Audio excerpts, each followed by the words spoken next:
Palestinian resistance to the occupation has been both nonviolent and violent. Some of the violent resistance has been aimed at Israeli soldiers and civilians in the occupied territories, and some has been spilling over into Israel proper in the form of suicide bombers. A scene of chaos and destruction, rescue workers rushing to search for the living among the carnage. The centre had been packed. It was just before the Jewish Sabbath. Now shoppers lay dead on the street, victims of a suicide bomber. This woman came looking for her loved ones, not knowing if they were alive or dead. There was no mercy here today, no thought about the baby inside this pushchair, but the infant did survive the slaughter. This was a devastating attack on innocent civilians, and Israelis have reason to fear more days like this. Islamic extremists say they have other suicide bombers who are ready and waiting to do just what this one did. I was very close to the pizzeria bombing in Jerusalem in August of last year, and I got there, faster than the police did. And I saw an Israeli baby without a head, a woman with a chair leg sticking out of her chest. My reporting, for example, I'm pretty brutal about suicide bombers. I call them wicked. And I say that, I use the word. But I also make a point of saying, why? When you have a population that is being occupied, when their fundamental human rights are being systematically denied,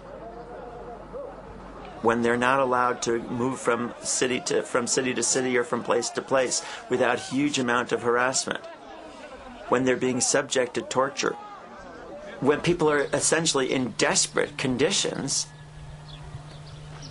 it's not a surprise that they're going to be very, very, very angry. They feel so helpless in the face of a powerful Israeli army that some Palestinians think the only answer, and I condemn this, but some Palestinians think the only response to a powerful army is a guerrilla tactic, going into Israel and setting bombs off in cities. And there's increasing support for this among Palestinians because of the growing frustration of not getting anywhere. They are doing it with horrible means. It's something inhuman. I totally condemn it. But we have to understand that these are the effects of the occupation. In the non-American coverage, BBC, for example, the suicide bombings are generally put in the context of the occupation, that they are a response to conditions which are very dehumanizing to Palestinians and against which they are defenseless. The attack, a reply to Ariel Sharon's devastating airstrikes. We found the bomber's family in their modest house near Bethlehem. Not militants or gunmen, just ordinary people. Ariel Sharon has made good on his threat of a huge military offensive.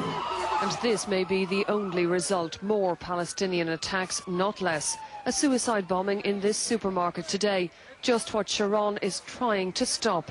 But all the tanks in the world are no substitute for a political settlement. Today's bomber was not prepared to wait. Here, a brief glimpse of her face. Not a hardened fighter, but a girl of 16. But there is absolutely no understanding on the part of the American media, and hence in the part of the American population that's educated by that media, about what creates this circumstance. MSNBC investigates the mind of a suicide bomber. So hard for us to understand why they would be willing to sacrifice their lives in this way. Israel occupies. People strike at Israel against that occupation. They use means that I think are wrong means, namely the terror, and then Israel imposes punishment on the entire Palestinian people, which then generates a climate in which it's much easier for the terrorists to recruit. Praying when we arrived, the men who believe in suicide bombings. All are senior militants, the kind Arafat has promised to arrest. They kept their guns by their sides for our meeting. At the end of the day, Arafat will have to halt the arrests, says this man who's on Israel's most wanted list. He can't stop us resisting the Israeli occupation.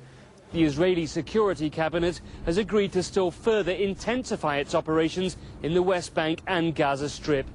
It's difficult to see, though, how such a move can fail to provoke still more Palestinian attacks. In contrast to the international press, in American media, there's a reversal of cause and effect in that the occupation is framed as a response to suicide bombings. The Israelis moved into the occupied territories to root out the suicide bombers. The Israelis are now stationed in force all over the West Bank, their iron grip designed to prevent suicide bombers getting through.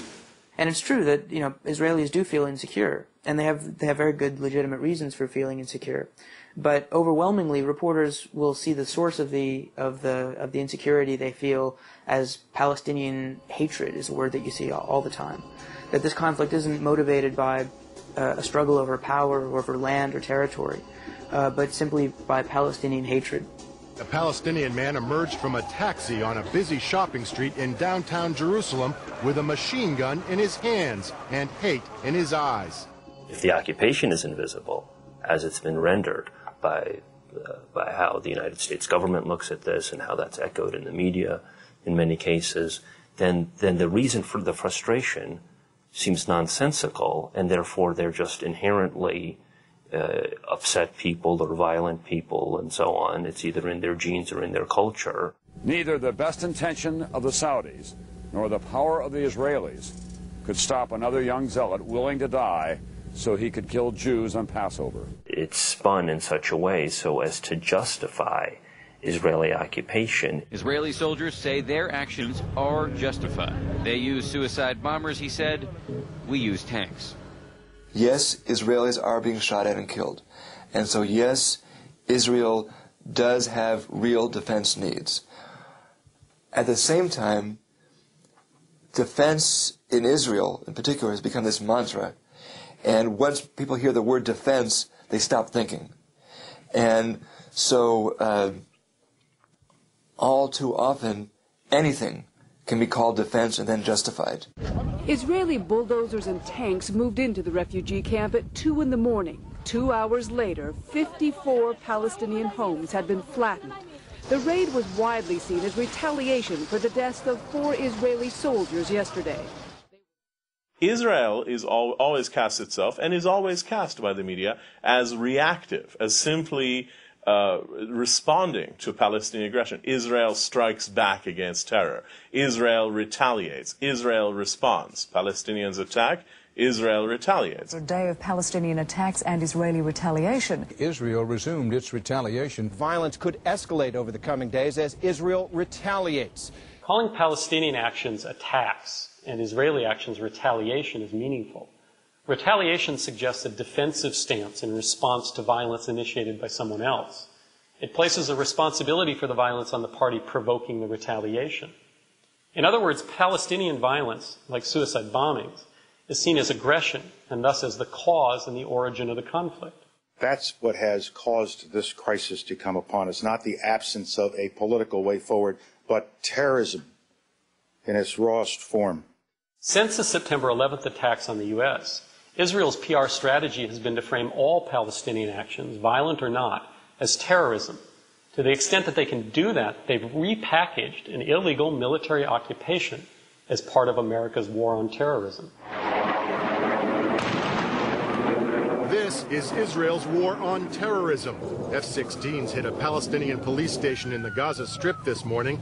The case the Israelis are trying to make, this is no different than what the U.S. is doing in Afghanistan.